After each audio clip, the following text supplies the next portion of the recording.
Hello and welcome to season 3, episode 28 of the Dive. This is our Gauntlet version of the Dive. Are you guys ready for the Gauntlet? Is this the last episode? You didn't introduce us. How will people know who we are?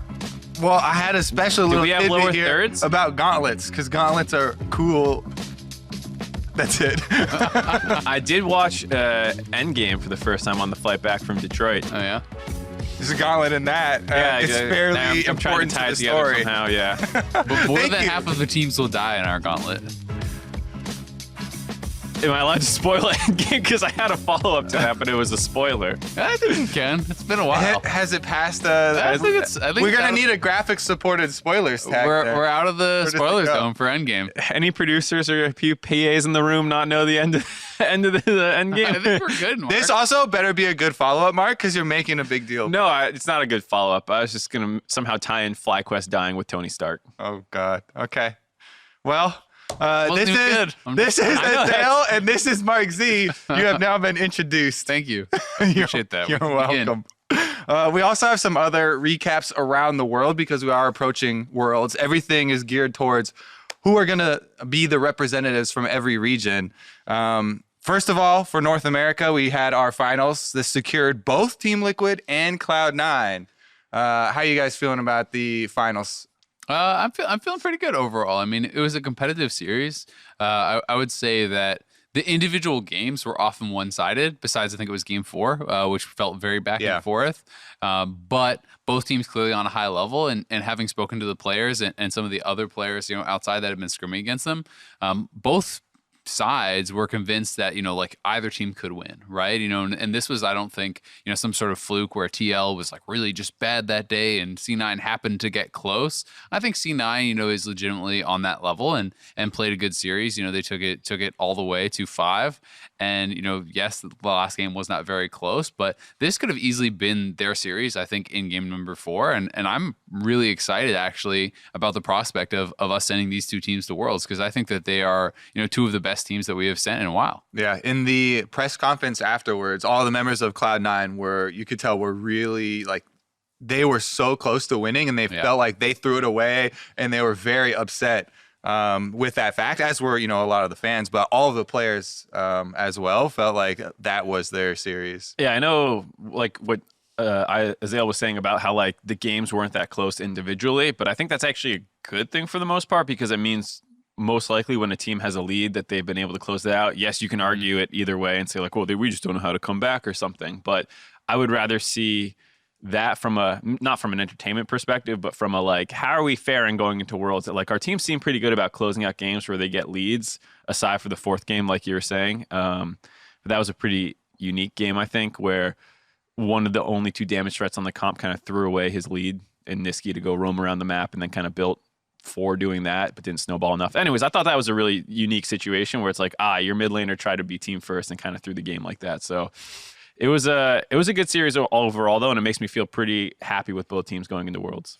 All right, what about the Korea finals? Because those were pretty exciting. Watching SKT run all the way through the gauntlet from bottom to top, you're just having flashbacks. You're like, happens all the woo, time. Baker's back. Here we go. I thought it was super exciting watching them as it progressed, each individual series.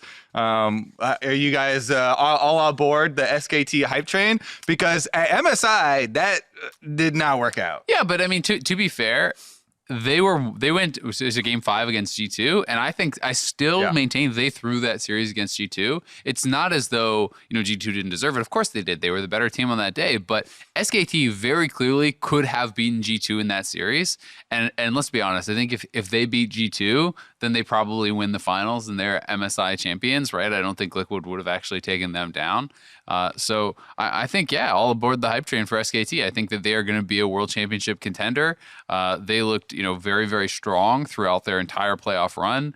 I watched it start to finish. They were looking, I think, pretty dominant. And, by the time finals came around, it just didn't feel like Griffin stood any chance. And Griffin, is always feeling like that when it comes to an important game. They're just chokers, man. What's a less original script? TL winning over C9 again, or SKT winning through the whole playoffs and then beating or Griffin choking Griffin in every situation, over Griffin no in the what. finals again. I really thought it was they were past it, right? I thought Griffin was gonna be fine this time. They like this. Or at least, have some strong games, right? But it felt like a total collapse, and maybe there's something that started to build up there because of the history that they have choking in finals. But after the second game, you're just like, oh no, like, they are just dropping any sort of proactive game plan that you expect from this team, and it felt like they had fallen into a little bit of a trap there, and I was just like, oh my god, this is tragic. But they're still going to Worlds, so we still finally get to see Griffin on the world stage.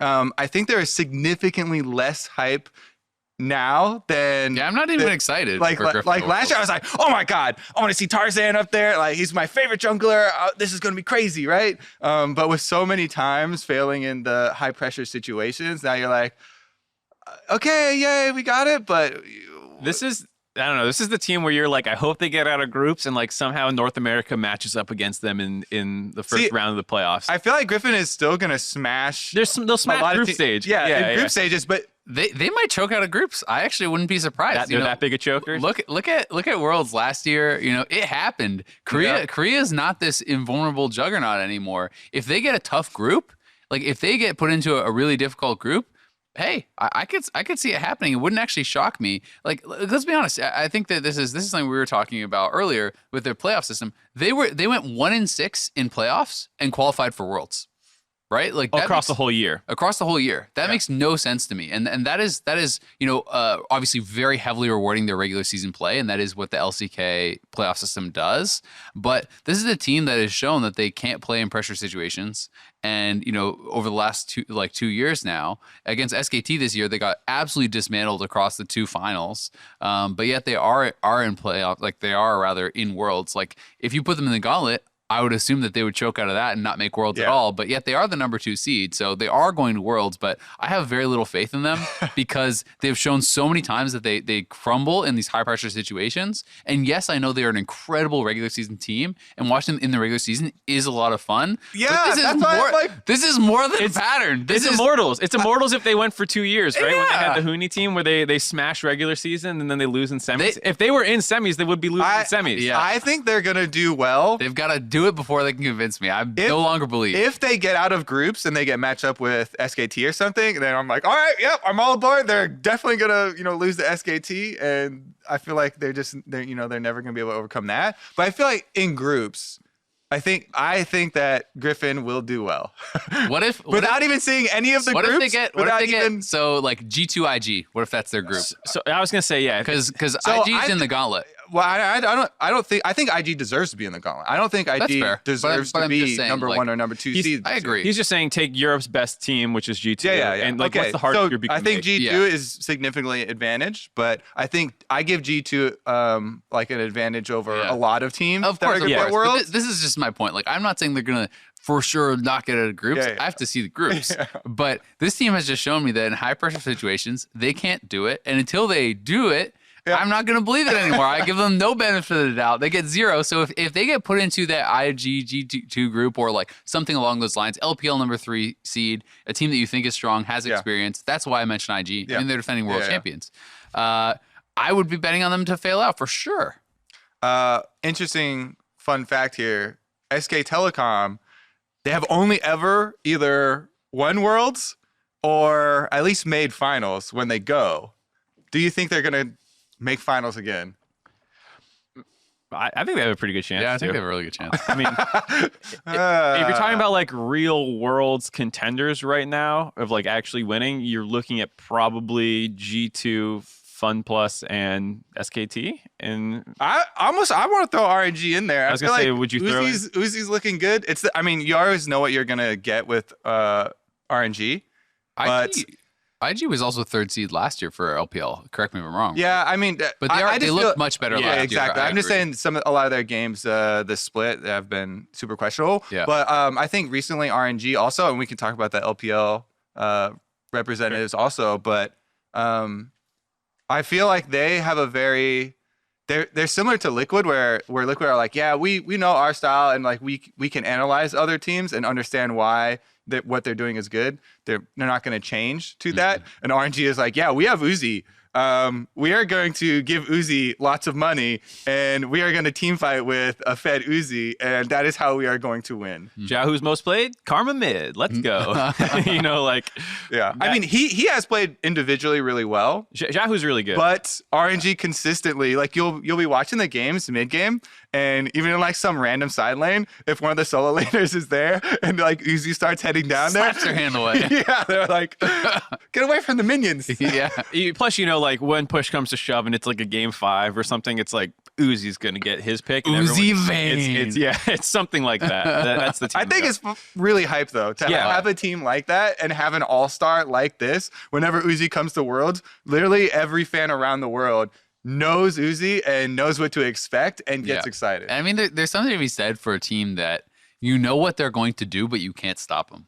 Right, and I think that is they got stopped last year. It's true. But could stop them. But just the idea of that sort of play style can be exciting, right? Because he is so good and has worked so long for them that everyone knows they're going to give all the money to Uzi. They're going to team fight around Uzi. This is going to be the strategy in the vast majority of metas. Yes, they have diverged from that at times, but he's so damn good at doing it that it's something that's always exciting to watch. Yeah, and we've already seen the big kind of World's meta shakeup patch, which was 9.14 or 15, and then they're doing this is what right if I'm the intentions were to have that was the big one, and they're tweaking it from there. So like we're not expected to see a large meta shift, but like I think marksmen feel pretty powerful in the current meta, which speaks well for them. Like it's probably not going to get wildly more powerful or less powerful. But you have a number of strong late game options like Kaisa, Sivir, Xayah. And so like, you know, people might target ban him really hard, but it's Uzi and he'll find another one. Yeah, for sure. Definitely excited to see him. Funplus as well. Dome B finally making his... Dark technology will arrive at Worlds. Making an appearance at Worlds. Funplus was incredibly good this year, so I'm very excited, to actually see them playing, at Worlds. I believe they lost one series, I think, in the entire summer split. Their overall match score, 35-6, so like they have been blasting. Dome B was MVP in spring. So it is going to be really exciting to see just how good they do look. I think that, if you have not been watching Funplus at all, if you're not like someone who regularly follows the LPL whatsoever, this team is going to surprise a lot of people because it's a lot of names that aren't the household names that aren't the Uzis and the, like those types of players of the world, the fakers of the world. But these guys are legit and I think are going to be, a Worlds contender for sure. I think it feels like that's kind of the story with China a lot of the time. Yeah. Just because the LPL as a region doesn't get as much coverage. And so it feels like almost once a year there's some roster from China where it's like, you haven't heard of these guys before. It's the first time on the stage, but they're going to crap on kids. And that happened with IG last year. I think it was a lot of, international viewers' first experience with people like the Shy and Ning and all this stuff. So like, probably going to be a similar story this time around. Like Doinby has a completely different champion pool than other people. He's still playing Ryze. His most played this split was Nautilus mid. Like he likes having these like weird playmaking champions that can go aggressive. So the whole team plays super aggressive too, which is always fun to watch.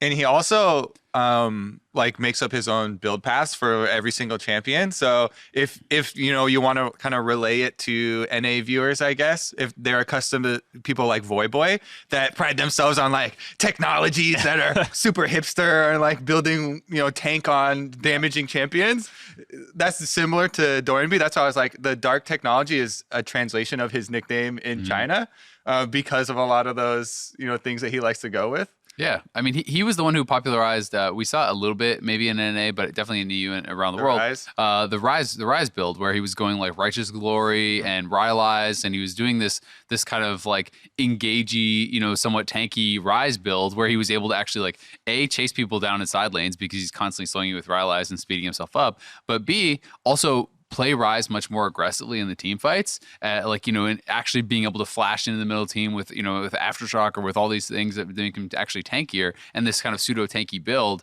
to actually really get in the mix of things. And often he would be able to pull off like these highlight-esque plays where he's getting in the middle, he's killing someone, he's barely surviving.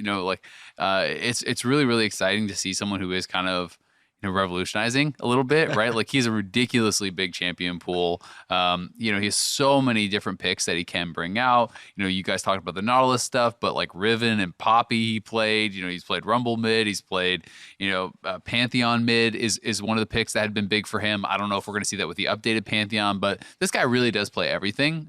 So it's going to be really, really fun to watch. If we want to go on a tangent on updated Pantheon, I think he's extremely good for solo lanes. I'm actually so sad that his jungle is significantly worse than solo lane because I want to spam him. But I think there are a lot of really cool plays with the new Pantheon, especially revolving around anytime you have something that has some mechanic that like blocks all damage. It is directional, and you're gonna have to come up with good plays to do that. I just feel like that, especially in pro play, you can come out with some really cool combination plays with people. So I think that the new Pantheon will make an appearance at Worlds. We'll see. I know, Mark, have you at least practice tooled it? I've practice tooled it. Because you're a practice tool player. And I'm one of those people who's like, all right, I learned the combos. And I'll just look for that. And I also like watching other people who are better than me play it. I saw a lot of it when it was initially released, but I wasn't like blown away with it, which might just be because people are new at it and just weren't like comfortable in aim, because it's a lot more skill shots than old Pantheon. So like maybe people just weren't trying to say comfortable. something about old Pantheon players, Mark. So the skill shots for my limited games, because I only play it when I get off-field top. It doesn't feel that hard to land. It's pretty quick. And they also added execute to just like the super quick the jab of his Q. So it actually made that a lot easier, especially for melee matchups. The main tip I would have is like people trying to figure out how to use their passive empowered attack. I'd say almost always use it on the W, because you get the 3 quick strikes and you can just charge it back up again. So that to me always felt like the most value. Other than that, the smart uses of your ultimate is the big difference between the inter-pantheons that you see. I've not seen a lot of smart usage of the ultimate in my games. Really? No.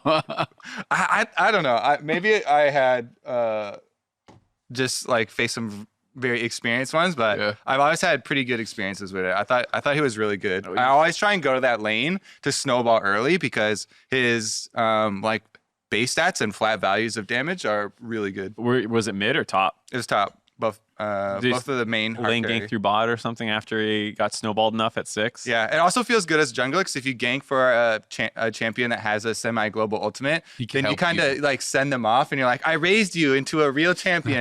Now go and gank for me. That's why I like the old. Like the Pantheon is my Pokemon. That's why I like the old jungle Pantheon, because you would just, when he was strong, he was the biggest cheeser in the world with just like the level 2 gank. Flash W. And then just once you hit 6, you just perma alt bot lane. As soon as I love when people pick bad matchups on my team on bot lane and they're like, oh no, we're getting slammed. Then 6 comes around and my team's too dumb to stop pushing forward. You just behind them. I hope that they find some way to buff only the jungle part, because I think the solo lane part of New Pantheon is already really strong. So if they did something that like somehow increases jungle clear speed without buffing lane phase Pantheon or something, I'd be super happy. I mean, they could just buff monster damage. Right? Yeah. If they took away the they had like a barrier on it before. They had a reduction in monster damage, and they took that away, but it's still not. Maybe a little bit of attack speed then. I feel like, a little bit of flat attack speed makes such a big difference in the jungle compared to solo lanes generally. Not that it's not strong also in solo lanes. Armor as well is like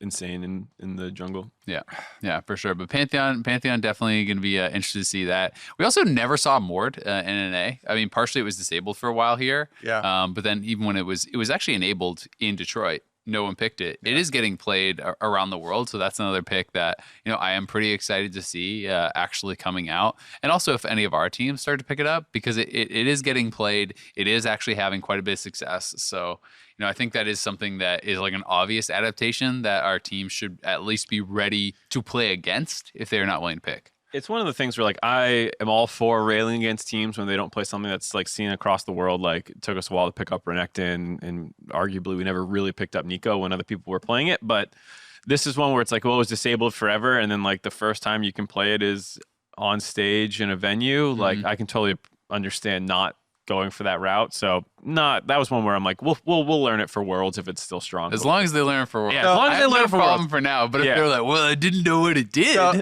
I was thinking about it a lot too, because I really hope that we see new Mordekaiser.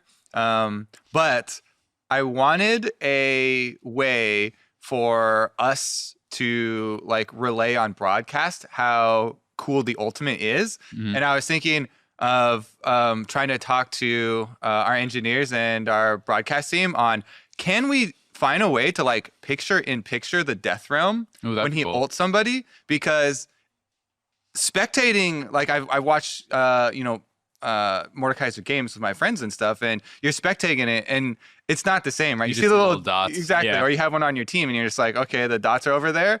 But for broadcast, I think it would be so cool to have like, oh, this is our pop-up of the Death Realm, what's going on, but you still need to see the main team fight too. It's like Lord of the Rings when you put the ring on, everything's like, Yeah, it's actually Yeah. so cool though. Yeah. yeah, you need to be able to see that. Yeah, that would be pretty hype. Camille is one though, because you went us down this road of what does NA need to pick up, because Worlds is so much about adapting and picking things up quick. I have wanted to see Camille for so long. I feel like every series I've started out talking about how why don't we play it, and then they still haven't played it. So in every next series I'm like, all right, this is gonna be the one. I mean, we even saw it. Ruin slammed with it, and you're like, all right, now for sure, everyone's going to be playing it. Everyone likes There's Aatrox, so everyone needs to learn Camille. Okay, Ruin's the only anyways. one. I'll be sure to I mention agree. it again at the next series that we have. Yeah. We just have to let the teams know. We got to tell them they're trolling. That's Get true, on that's that true. Camille. Do your homework. But that it's going to be really exciting. Looking forward towards Worlds, but we still do have one more team that we have to select and send off out into World, and we're going to be doing that this coming weekend. Well, I guess Friday, Saturday, Sunday with the Gauntlet. So we can talk a little bit about that. Obviously, our teams in it. We have FlyQuest versus Clutch, which is the starting matchup. Then the next boss would be CLG. The final boss will be TSM. Yeah, I'm pretty excited for the Gauntlet, honestly, because we haven't seen anything from FlyQuest or TSM in so long that it's really difficult even to try and make your arguments unless you're getting inside info and you're trying to talk, oh yeah, hey, have you guys scrimmed TSM? How are they looking now? Did they clean that shit up? Or is it still... I definitely didn't ask people. Meanwhile, I actually was getting really excited about Clutch, especially because they seem like they had a lot of passion. Like all the players are getting super hyped. You could tell after losing the series, they were devastated because they really think that they have risen to that level of CLG or even above it. They feel like, and so they were super crushed. But there's something there that causes them to believe that they've been performing that well. And I have to say, like, their previous series to that, leading up to it, versus TSM, and even after that, I felt like they had come such a long way from the regular season that Clutch is a legitimate threat. CLG, obviously, after winning, they're definitely a legitimate threat. And then our big question marks of the teams we haven't seen in so long of FlyQuest and TSM. Got any info from your little birds, Mark? Yeah, I mean, Varus now. I feel like it's not that bad to say. I've heard that they're doing okay in scrims.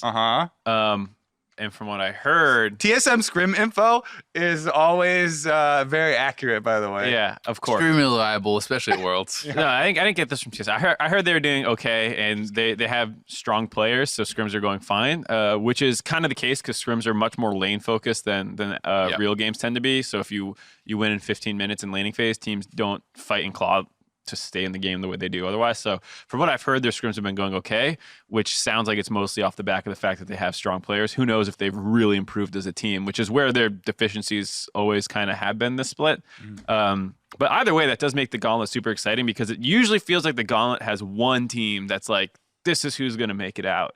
And even if it doesn't happen, like heading in, it's hard to be as excited about it as I think we can be this. Yeah, split. I think this one's super up in the air. Yeah, three teams could three realistically teams. go. Yeah, everyone's All lying. 4 Yeah. teams, No. but we haven't seen anything from FlyQuest either, Azael. I mean, so maybe they're going to shock us. That would be exciting. We haven't seen them for quite a long time. But, I mean, they were rough this split. And it didn't feel like they, made much of a progression throughout the summer split. Unfortunately for them, they weren't able to fix any of their issues. So I am not convinced that these couple of extra weeks will actually, have caught them back up with some of these other teams.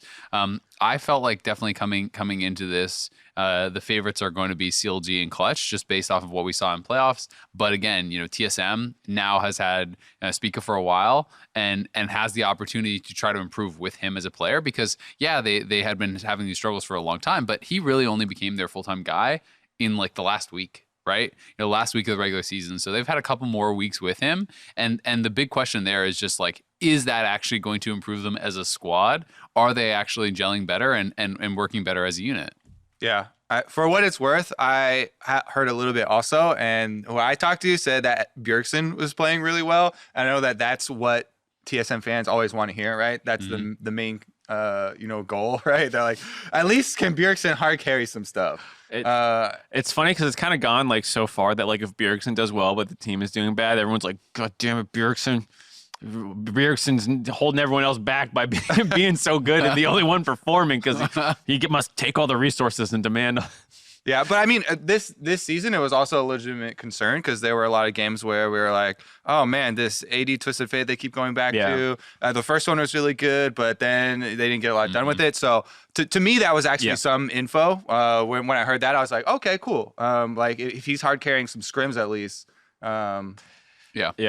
And people are giving a lot of credit to Bjergsen for like at least internally, from TSM, for their spring performance, right? That has kind of been the story that I've now heard a lot, like from a number of different people, is that they didn't feel that they necessarily underperformed in summer as much as they overperformed in spring because they felt like Bjergsen essentially like hard carried them through playoffs and got them to the finals and got them to game 5. I mean, even in the hype piece for this finals, Sven was talking about how he felt like they got robbed from their finals in spring because Bjergsen just did some stuff that shouldn't have happened in the game. So like even C9 was saying that kind of publicly with some of their players, like they shouldn't have been in the finals. Bjergsen just did some insane stuff. Yeah, and I think that's how many that's times the hope. how many times you get robbed and how many times do you throw and like shouldn't? Hey, I'm not defending C9. I'm just saying, who knows? Maybe it was just a soundbite. Winners win, Kobe. Maybe it was just a soundbite. That's profound. Thank you. You know who's not going to win? Who? FlyQuest. I agree. Oh my god! Let's get into the first matchup here then. Actually, get into it. I'd honestly rather just talk more about the other teams. Oh I need like a bathrobe and like the bald cap to be Varus and just be like, so my little birds have told me that they are not playing any better. I would say I think you that can put on a couple pounds too. You're looking like a little bit skinny for Varus. I tuck my chin back. It's looking good. There's a good cosplay right there. We need to come up with a bet now to where the reward is Mark as a Varus cosplay. If I'm right, because Mark, what happens? I become the master of whispers of the LCS. I mean, it depends on who the bet is against. I employ all the PAs to just like listen in and tell me things. Joel's is like on the roof. Like As I was saying though, actual analysis on this matchup, I think that they would have a lot better chance, and I would be more excited if there had been a switch of patches for the Gauntlet, because then FlyQuest could have been using all this time with new stuff, whereas the other teams would be playing on 9:15 because they would have to go through all the playoffs. But for some reason, we decided not to advantage FlyQuest in the Gauntlet, and we decided to keep it on 9:15. I think that was a good choice to advantage the teams that actually progressed and were playing in playoffs and stuff. But we're going to stay on 9:15. Also, by not moving up to 9:16 or 17, then we don't have the more carry-oriented top lane buffs, which would have helped them the most, considering Viper, with the Jax buffs, the Fiora buffs, all those types of champions. If we had some of those changes, then I think that you guys might be more willing to give them some sort of discussion, but I guess without that... To me, it's not even patch. It's like I think they did so well in spring, largely like, yes, they played well as a squad, but Santorum was so incredible. And Santorum was playing, very aggressively, was getting a lot of early game leads for the team. There was a lot of action around him, and he was putting, these experienced players, like Pobelter and Wild Turtle in a position to carry. Viper was playing very well individually, but also was such a good duo with Santorin. And then to me, in summer, it felt like it wasn't that Santorin was horrible or anything like that. He just wasn't, as exceptional as he was in spring, and he wasn't like really playing aggressively anymore. Even when he would go to a pick like an Elise or a Rex, I'm like, all right, this is the one. This is the one where he's going to get in there. He's farming, and he's 0-0-0, and just power farming on these early game champions. And I'm not sure, if this was like a coaching thing or like a mindset thing, or I have no idea, right? Like, I don't know why that was, but to me, he was conspicuously absent in summer split. In the early game, and I think that was a large part of their downfall. I still think, he's one of their better players. That being said, again, I'm not trying to be like, well, Santorin was shit, and that's why they're bad. It's more just he was great in spring. He wasn't even close to that level in summer, and as a result, the team doesn't seem nearly as competitive, right? And they're here because of their spring performance. I mean, it's like there's a difference between flawless play and good play. Like, you can play flawlessly as you perfectly time your jungle camps and you are the most efficient farmer or whatever, but you're not making good plays. Like, you're not diving the enemy team. You're not setting ganks up. You're not big mistakes. Yeah, you're not making big mistakes, but you're not also not influencing the game in a positive way either, really. You're not trading flash for flash with your mid laner to get them an advantage. Like, he had games where he didn't gank, in the first 15 minutes, which is just crazy. So I'm definitely in the camp where, like, I have a hard time being like, well, he did this, this, and this clearly wrong. You'd have to go back and comb through all the opportunities he should have taken. But unless he's starting to do that in scrims and he's going to jumpstart them in the Gauntlet, I don't see this team, just the other 4 members, stepping up enough to take down a Clutch who, they lost 2 best-of-5s in a row, but they were really competitive in both them against good teams. If we were pre-show or in the wardrobe or something, I would probably jump in on this flawless. The more making argument, but since we're on the show, I'm not going. That's what we do all the time before every show. The way we rile each other up. Have one of our Kobe Bark arguments. I mean, squirrely must. I know. I feel like he used bad terms, but I know what he meant, and I think you know what he meant too, right? Like, it's the idea of playing. You can have a mistake-free game. Yeah. But the play style, but you weren't like... You don't have to explain it again. Okay, good. But you also know that I will take that argument. Yes, I know you And will. you know what path as soon as this show's over, that everyone. argument will last 3 hours until show starts. Let me then theoretically advance us to a world where our next match is Clutch Gaming versus Seal. Okay, I like this world. This is a match that I'm very excited to see. I think that these two teams are extremely evenly matched. Given what we saw in playoffs, both from their like individual matches, but also them playing each other. I just think that so much of this actually comes down to the draft. Yeah, I think that Clutch completely failed in the draft. Completely failed. Like, the fact that we're seeing Huni, multiple games in a row playing Karma. It was not doing anything for them. Game 5 was the most egregious to me, and that is the one that I would like to talk about a little bit, because this is where they're on red side.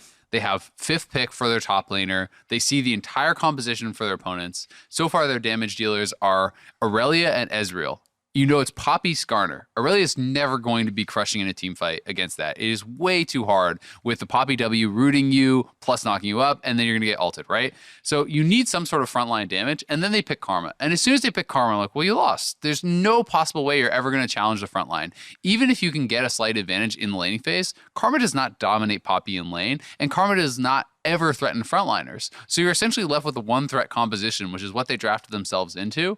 I was just so disappointed that they didn't go for a Cassio or a GP or something that could scale better and actually threaten the front line and win more than just the early game phase. Like, I feel like teams are getting too tunneled on individual matchups and losing track of the overall team compositions, right? It's like, is Karma versus Poppy a good lane matchup? Yeah, sure, great. You're going to have pressure and everything, sweet. And when you have your 6-item Sivir that you're buffing up, great, that works. But they didn't have that. All the hypercarriers were banned out, and you're playing Ezreal, who's going this AP hybrid build against the Poppy, who has MR because he was leaning against Karma. This is never going to work, right? Like, and that is where I think they fell flat. So that is where I think they have to be able to make adjustments and learn new picks. I would say 2 things. One, I have never heard a stadium boo that loud at a champion select in my life.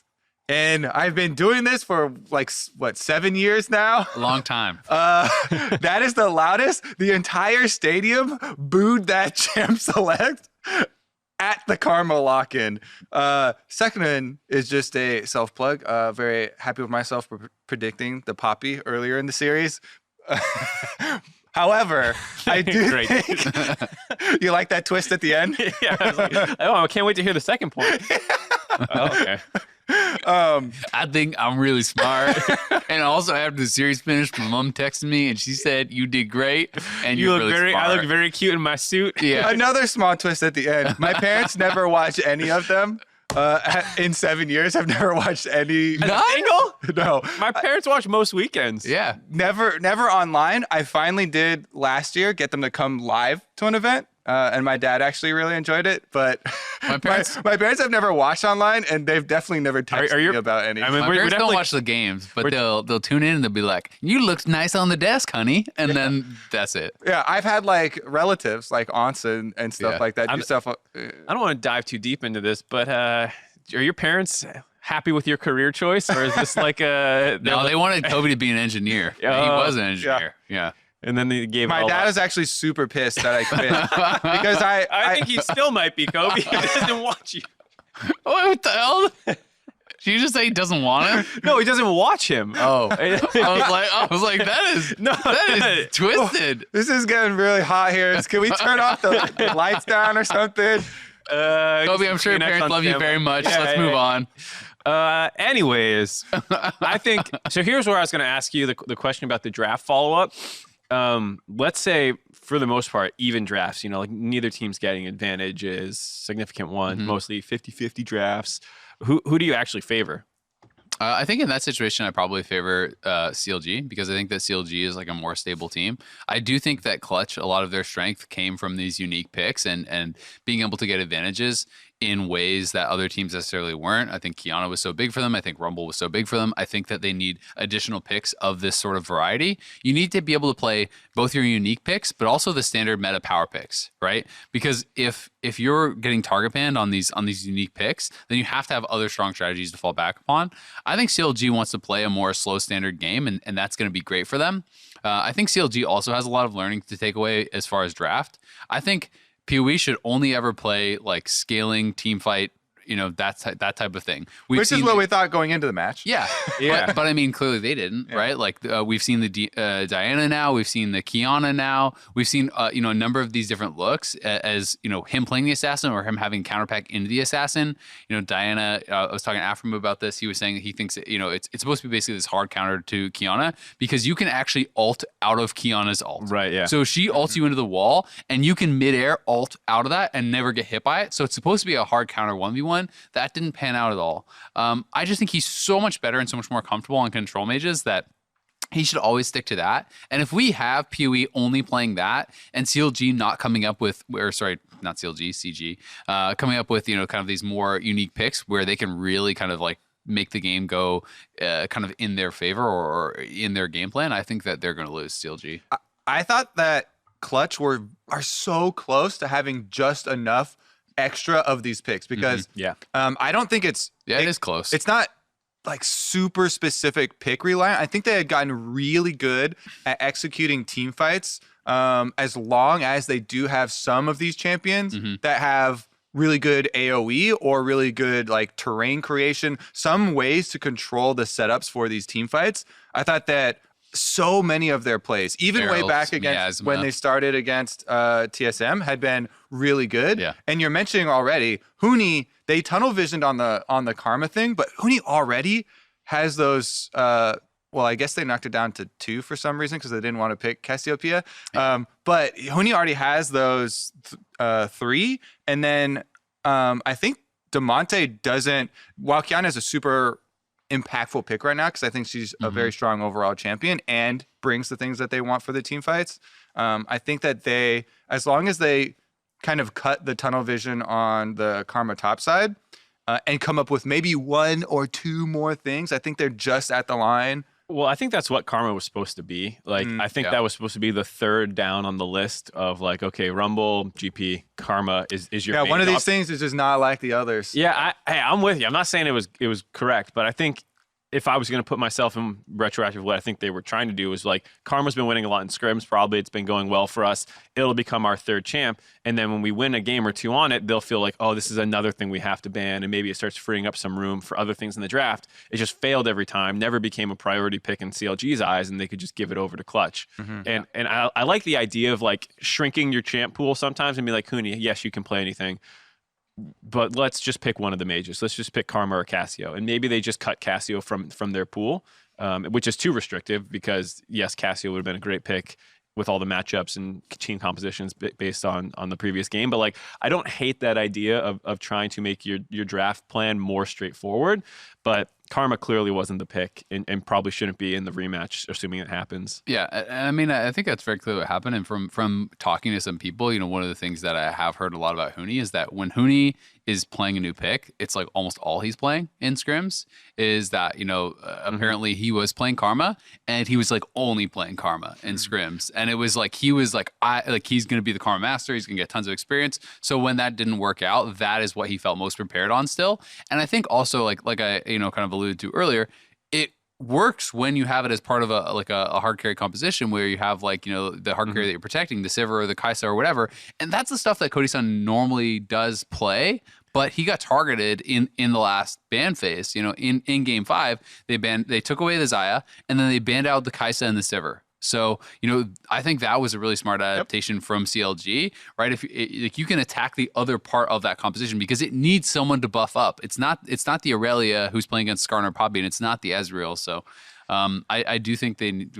There's a funny anecdote about the whole like Huni spamming something in that Immortals series where he played Lucian top. I think he played 17 straight games or 17 games total that week of Lucian top, and then like when it didn't work, same thing. It's just like, well, I'll just pick it again.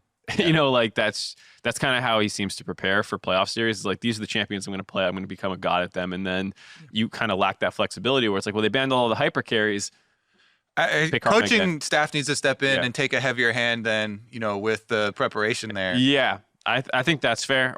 But there are other options that we know Huni can prepare for coming into this series. So like, and he can play Cassio. I don't believe that he can't play Cassio. This is like the most confident player you will ever talk to. He literally says he can play anything always. Like, I don't believe that the coach was like, what about Cassio? And he's like, I can't do it, coach. Yeah, not like that. Just more like, it's like they're like, Karma's our mage. But like, even the GP, like they could change their priorities even. Like the letting Cody pick later in the draft and getting banned out. Like if you just take his thing earlier and say like 6A is not going to punish us that hard. Let's do that. Or picking the GP earlier. I mean, GP was unbanned and it's into a tank matchup. Yeah. So like you can, I think, change their priorities enough around because like the thing that everyone says is like this playoffs, they've only won with a Kiana in a comp, the Rumble, or a GP. And if they ban out all three of those, as long as you take your 80 carry in the first phase, they can't ban out take one and ban out the other two hyper carry 80 carries. So like they should be able to get good drafts. And as long as they have one extra further contingency plan, if they do ban out all these things, then I think Clutch can kind of turn the corner and be very dangerous in draft. I'm super excited for Clutch, and I think they're close, but I still give advantage to CLG. Yeah, I mean, I think CLG in a more standard series, is going to be great, and I also think that CLG, like we talked about earlier, they have the adaptations and things that they can make too, right? Like just change the picks for PoE, keep them comfortable. I even think that the Akali ban that they were using almost every game, if not every game, wasn't really necessary. Like I don't think we've seen them. Clutch have as much effectiveness on Akali when you compare to some of these other picks. So I think there's adaptation improvements that they can make as well. That's a dangerous one to mess with for me. I feel like Akali is insane right now, and I do think Huni plays it as well. Yeah. So I don't know that I'm your more general nervous about point. Kiana I'm down with. I think the Akali is a dangerous one to mess with. especially on 9:15. Yeah, I think you kind of go with the same game plan that won you the series early on, with that in your back pocket of like, maybe we don't need the Akali. And if they start crushing you with, Let's see what happens. Wild card. maybe save that for later in the series when your back's against the wall, and just do what you did before. Because I think that's what happened in the first time they played. Was they were like, oh, we have this great adaptation we can try of playing these counters and taking away the Kiana and all this stuff, which moves you away from your own game plan. Like, try your own game plan first, and if that doesn't work, okay, then try something else. So are you guys would rather see them let through a Kiana or a Rumble than the Akali? Because for me, I just think those picks are so strong for Well, Clutch. they'll be blue side, right, for first game. Yeah. So you can potentially take they're it high. away yourself. If you're going to do Kiana Rumble GP, No, I dropped GP. you drop GP. Yeah. Okay. I'd definitely let through GP over Akali. Yeah, mean, they there's were also also a chance- banning Yumi a lot, like Red Sided, for example. Yeah. People still feel like so it's interesting because it's the whole like weight of like meta pick or like clutch picks. For right? me, like, what the your card clutch does. picks outweigh everything. That's how I and feel. Akali is my last one. Akali is mine over Yumi. I know that, especially a lot of bottom laners. If you were clutch, would you leave Akali up red side? Because they were banning it on red side. If I was clutch, I would leave it up. I think. I mean, Ruin Yeah. might play it, but I don't think Ruin has been dominant on it, and I would want PoE to play it. Right. I think Ruin 100% will play. yeah, I think they'll first pick But- it, but maybe you just. I think that's fine. Yeah. I think that there's picks that Huni should be comfortable, like Karma, right? Karma's great. Just kidding. Eyes. His eye starts tweaking. All right. Once again, then we will advance into a theoretical future, and the dice have rolled in CLG's favor. And we could just talk about TSM. And I think we might have talked about this in the previous dive. I don't remember if this was on air or not. Did we talk about well, I guess we'll do this at the end of the gauntlet about who you want to advance. Oh yeah. We talked about that last episode. That's true. Okay. Who you want or who you predict? Who you I- want? I think it was the idea of Oh, who you want your representative? yeah, at who you World want the to be. third seed That to be? makes Yeah, sense. yeah. Okay. Well, TSM then coming up as the boss of the gauntlet. We haven't seen them in super long. We have heard some small whisperings Mhm.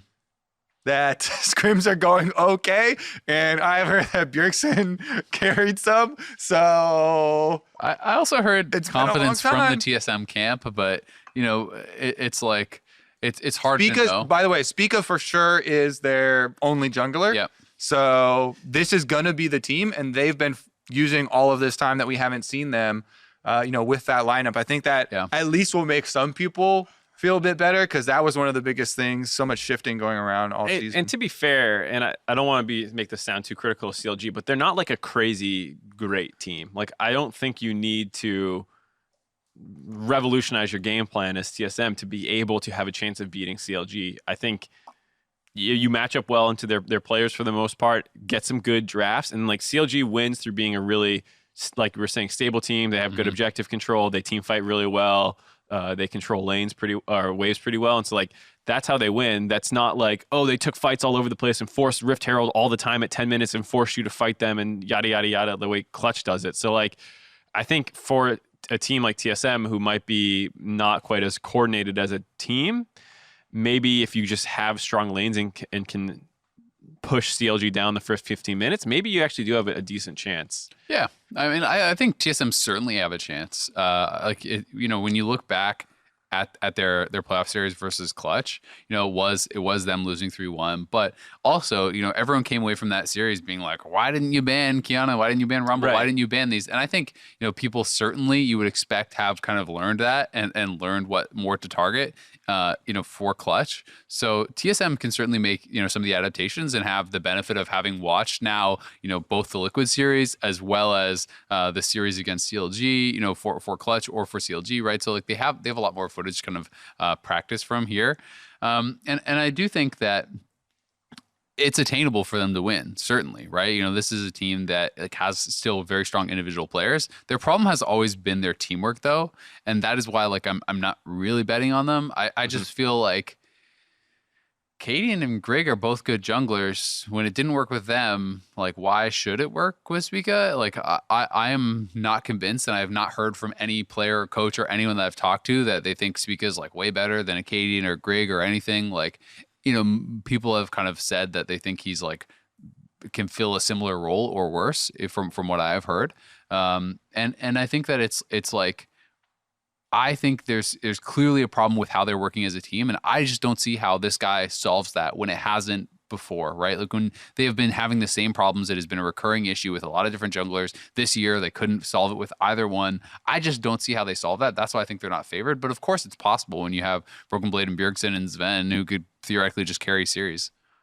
Yeah, I mean, that's kind of where I land, where if you can stabilize and you become a little bit better, maybe you can take some of these teams down. But it just seems weird given the track record of summer for them and being able to do that. Maybe as well as some of the champ pool changes. Like we're talking about this ADTF, and Bjergsen was playing pretty selfless, all things considered, over the course at the end of the split, where he's trying to roam around a lot more. Maybe just give him some hard carry active champions like Akali, Kiana, some of these that he can hopefully just make his own plays a little bit more often. Maybe he can pick you up some wins because he's good enough to. Yeah, and maybe some earlier focus for like mid and jungle roaming towards the bottom side. Because if we're looking at like strengths and weaknesses for the matchup, if it's these two teams, then that's one area where like Cloud9 against CLG have like proven focusing on that is pretty important for the matchup. And I do think like, Stixxay and Bifrost versus Sven and Smoothie is going to be a pretty pivotal one for the way that this whole series goes. So see how much the mid laner jungler duos get to affect bottom lane, pretty early on. Well, and Wiggly has been hit or miss, it feels like a little bit in the playoffs. Sometimes it feels like he's a little bit slow starting in a series. Do you think that was a miss because it was against Svenskeren though? But I felt like it was, I mean, he had, I think some hit or miss games versus Clutch as well, even. Okay. So I think he might have that kind of like just takes a game or two to get into it. So maybe that's something that Spica will have some breathing room to get comfortable himself. Because otherwise, I would say based off the regular season, Wiggly would be one of the biggest mismatches in this series where he should dominate. And he has a good champion pool to do that versus an inexperienced Spica. Yeah, definitely the case. I mean, one of the things that I've been a little bit, I don't know if I want to say disappointed or worried or whatever for CLG, is their bot lane I don't think did as well in playoffs as I was expecting. I thought they were going to have a pretty good advantage over everyone except, the TL bot lane. It felt like they weren't really a big standout in any of the series. Like Cody and Vulcan, I think matched up fine. I think that pretty much everyone that they played against felt like they matched up fine. And I don't know if this was more because it felt like CLG was moving away from kind of like a lot of the range support dominant type stuff. And maybe that's more just like an overall game plan or meta thing. They don't think that's working as much. But I was expecting CLG's bot lane to have more dominance through Caitlyn priority and through like the Zyra and the Morgana and all these sorts of picks. So I agree. I think that whose mid jungle is playing better and actually affecting that bottom lane seems to matter so much in this meta, especially in NA. It has been very bot lane centric, very dragon focused. Whoever has the winning bot lane often is getting the dragon. And, especially like ever since they buffed it so the first dragon you kill gives a bigger bonus of the stat, it has felt so important, getting that first one. Everyone I talk to feels like the game is free win if you get early ocean.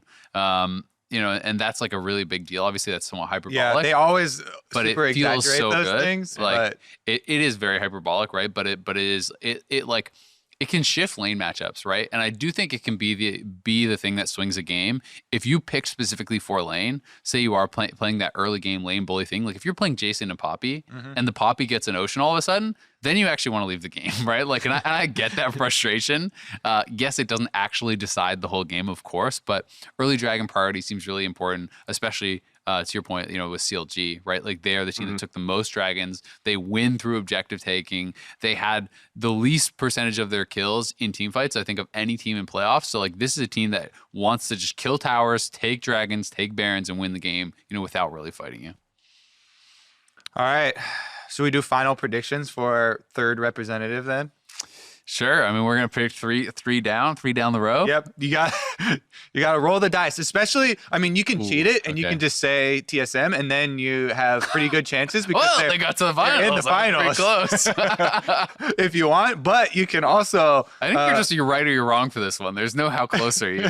Really? Yeah. Come on. I want to take the chance on Clutch, and you get extra bonus points because they had to go so far. Right. You should have to predict all three series. Okay. Let's hear your three then, Mark. Okay. Clutch. So here's the thing. He got one deep. Clutch. So here's the thing. Every time I'm the clutch curse. Every time I try and predict them, they just even going back all the way to 2018 when they were the line. As soon as I started believing in them a little bit, I doomed them. So you're gonna throw in some superstition now. So I'm throwing some superstition when I say CLG. And now he's doing some wink. weird stuff. It's really exaggerated. That was a little bit of twitch. That wasn't a little a bit wink. of twitch That was going on. not a wink. That was like CLG, everybody. that's some rapid fire. I don't Something fell in my eye in the studio. CLG. Pretty dusty in here. And then CLG again with another wink. What? You don't have to do that with your mouth when you wink, by the way. Your mouth doesn't have to wink. I know, Yeah. but I'm exaggerating. Okay. Yeah, so I think Clutch, actually. Yeah. I'm going to go with Clutch on the upset. That's- I think CLG has... I feel like we're all gonna say clutch. Oh, are we? I thought you guys were leaning towards CLG. I don't know. Based off what... So... Uh-oh. I will say CLG. Oh, okay, Okay. he's going all the way, or just Clutch, I'll go all CLG, the way. CLG. I'll go clutch CLG. Yeah, I'm going clutch as well. I just feel like They're so exciting. they are so exciting, and when we talked about the question that we got, like who do you think would have the best chance at Worlds as a third seed? I still feel like it's Clutch because they are a team that is very aggressive, that is going to try some stuff. And when you're going in as the third seed, you need to kind of be willing to roll the dice. If you just play standard, even if a team is slightly better than you, like if they're just playing standard, but you're just trying to play standard against SKT and teams of this caliber, it doesn't work. I actually want to change the TSM because it's going to piss so many people off. So many people are so mad with their whole season that if they end up being the representative, I can already imagine. Just how funny it would be. Yeah, the revolt, and people are just like, ah! Wait, I have to call you out. You're gonna predict the opposite on this or that. I'm waiting for That it later too, today. but- this Wait, has Which happened- release is first? This has happened like 4 weeks in a row now. I say it when I do it on this or that. It's not a call out. Well, maybe the dive people don't know. You can't trust this man's predictions. You should watch this or that. He predicts both sides every Stop matchup. plugging other Riot products on Riot products. That's the point. The thing about the clutch gaming thing though is they could also, because as the third seed they're gonna have to play through the gauntlet. I also think, or not the gauntlet, the playing stage. Yeah. They're also more likely to bust her out. Yeah, I they think are, than yeah. CLG. I would feel pretty confident with CLG just being able to control a lot of the playing teams and get through them. Big risk, big reward, Mark. Yeah, but like come group stage, I want the team picking Leona and going crazy with Kiana and like I have much more. Clutch is actually just so fun to watch. Yeah, they're fun to watch, and just even as Azale was saying about like the style of CLG just doesn't feel like they're gonna grind out Funplus or SKT I or just can't see G2. it. Like it's just not gonna happen. And clutch is still a long shot for that Oh, kind for of sure. stuff I'm not saying too. But maybe they bring out the crazy stuff and they surprise them. Yeah, G2's dropped games to You can random kaboom stuff them. before. Yeah. Yeah. All right, you got some Twitter questions lined up for us, Azel? Did you have anything else, Mark, before we get into your question? I just wanted to shout out the fact that I went into the Double Lift AMA and I asked a question if they had a question for us in his AMA, and he didn't respond. So Double Lift, and I guess I should include Smithy and Steve, who were also there. Shame on you for not responding to my AMA question. Okay. All right, we got a couple Twitter questions here. I just got to pull them up. All right, first one comes. If you had to draft NA's third seed from the 4 Gauntlet teams, who would you choose? Oh, yeah. So this is, you can make the best team possible basically out of those I like this those one. ones. All right. And I copy pasted these in so I don't actually have the Twitter names. Sorry. Top lane. We got to start top then. Viper, Broken Blade. It's between those two, right? Ooh. You're not Hooney? I don't think I'm on Hooney's train. I think Hooney's been better lately. I'm actually I'm Hooney. Ooh. I'm going Hooney. It's going to do some interesting things to your champion select. Yeah, So I kind of want to see the rest of the team. Hooney, I don't, Wiggly, Bjergsen, and then the CLG's bot lane. There you go. That's my squad. What other jungler? Lyra's been That's- pretty good. He actually played quite well in the CLG series. He hard stomped on that Gragas game, and he was okay in some of the other ones. I think it's a little. And close he's used to Lyra. playing with Hooney. Yeah, You're keeping Hooney as your top laner. I think it depends what you want out of your jungler, because Lyra is kind of like the team dog, just kind of gets dragged to lanes constantly. Why you raise your eyebrows at that? He has the highest jungle proximity in the league. He has to camp for his lanes. I think Cody's son. I think I would take. I think I might change the bottom lane him. I would take actually. I don't know if we can like break synergies, how much you're valuing the bottom lanes that play together, but I might do Cody's son and Biofrost. Yeah, that I guess if I remove like the stigma behind breaking bottom lanes that play together, I think that's what I choose. Cody's been really good. I think it's definitely fair. Yeah, I would like Cody. I take Biofrost for sure. Viper feels a little too unproven. He feels sometimes like he just doesn't get it done. So I guess I would go. You're gonna keep Huni, or are you gonna do I don't want to Broken Blade? Does Huni and Bjergsen make sense together? Does it? Doesn't feel like it does, right? They feel like polar opposites. I'm gonna do Huni also. It's only down to Mark. Yeah. What's gonna be? If I don't believe him, Throw Broken Blade in there. No, I'm doing Viper. Oh, Viper, okay. Get the young guy some world experience. Even if this team flames out, at least Viper's been to world then. There you go. The young Mark's thinking young for NA hope. the greater good for all of 2020. NA, training up Viper and some international Yeah. experience. All Viper, Wiggly, Bjergsen, Cody, and Vulcan. All right, next. Cool. All right, last question here. It says, with Doublelift and Svenskeren winning last 2 summer MVPs, did I know where this is going. did TSM make the wrong choice to build around Yes. Bjergsen? They most certainly made the wrong decision booting. And we talked about this at the time, and it was much more controversial at the time. But booting, like breaking up the double lift and even Biofrost, double lift plus Biofrost lane, I feel like that was at the greatest era for TSM. But then I guess the tweet is more centered around with the recent success of Svenskeren and double lift. Obviously, those are 2 extremely good players that TSM got rid of in their plan to find more success at international competition through the strategic mind of Sven and Mythy. Mostly Mythy for the shot calling and the international experience, trying to change around for that so they could have different results at Worlds. But the biggest mistake in giving up, double lift, and even now Svenskeren, it took a little bit longer to see, him peak as well and become this big force for NA, but is you're giving one of your greatest strengths to a competitor. Yeah.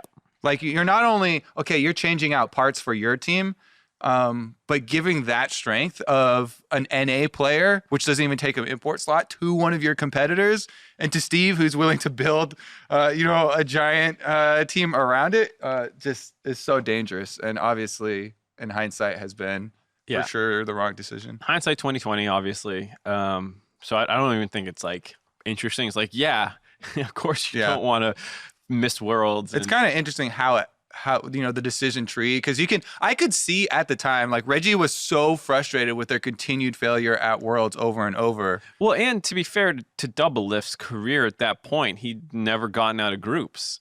Yeah, but they dominated NA and they took that for granted. Yeah, they took that for granted, but I don't. I agree. That's what they overlooked, right? I mean, they're Icarus. They tried to fly too close to the sun. It was 10 finals in a row. Yeah, and it's like, of course we're going to do that. Why wouldn't we do that? We're TSM. We always do that. Well, guess what? Not anymore, right? And that I think is the tough part. Everyone is going to agree that was a bad move, right? Getting rid of the team now, it's so clearly a bad move. It's probably has to be the worst trade / roster move in the history of trade deal. I knew someone was going to go there. I was waiting for it. You said trade deal. But in North America, right? That has to be the worst one ever, for sure. I think when you look at best team by far, not even close to where they are now. But specifically about the question, go ahead. Can I have an interjection? Sure. The 100 Thieves one, getting rid of Meteos and Cody's son. No, they were.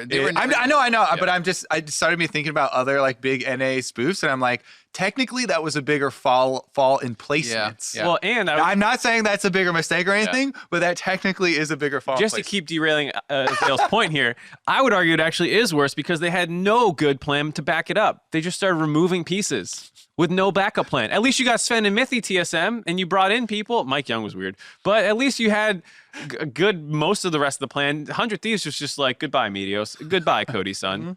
Well, I mean, clearly they thought that their backups were going to do just as well. Yeah, but right? Anu and everything was supposed to do just as well. It just didn't work. All right, you may continue, all right. sir. Anyway, so like the question specifically is, did they make the wrong choice to build around Bjergsen, right? And that is hard for me to say, because I think like Bjergsen is getting targeted a lot now as like, oh, well, he's the common thread. He's the problem.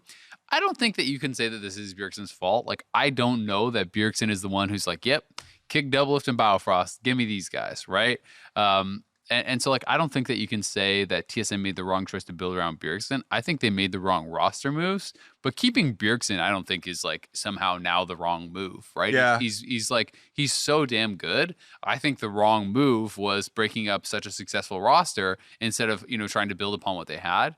And looking at Sven Skaren, I don't know that Sven Skaren ever would have had the same, like, No way. like, Right, yeah. like he did have incredible moments on TSM, certainly, but I feel like he has been unleashed on C9 in a way that he never was on TSM, because the playstyle is very different, and I think a lot of that comes from Reaper, and like their team just looks very different, and I think that fits Sven Skaren really, really well. I feel like every jungler looks so different before they're on TSM, and then now even a lot of them after on TSM, which is the crazy thing that we always come back to with this team. Yeah. And the question of like, And this is where the Bjergsen hate stems from. what goes on inside this, nebulous space? I think even when he moved to C9, even in the first split before I think there was really any like significant success, he was saying he was enjoying being on C9 more, and that the team atmosphere was better. I think there were some interviews around like almost immediately around that idea.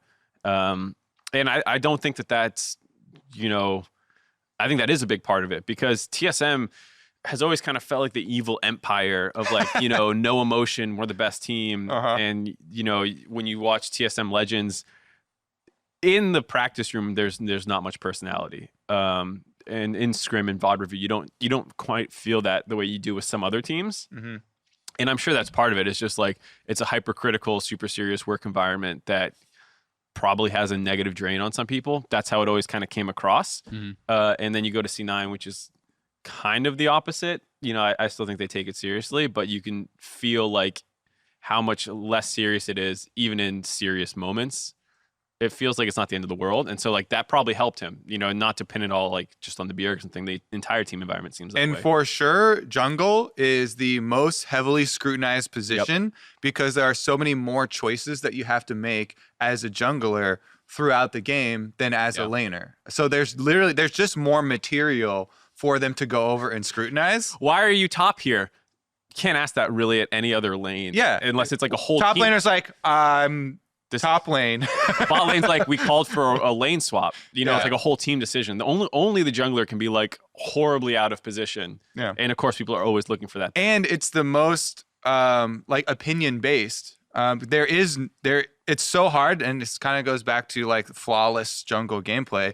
It's so hard to prove why you think X choice was the perfect play for the jungler.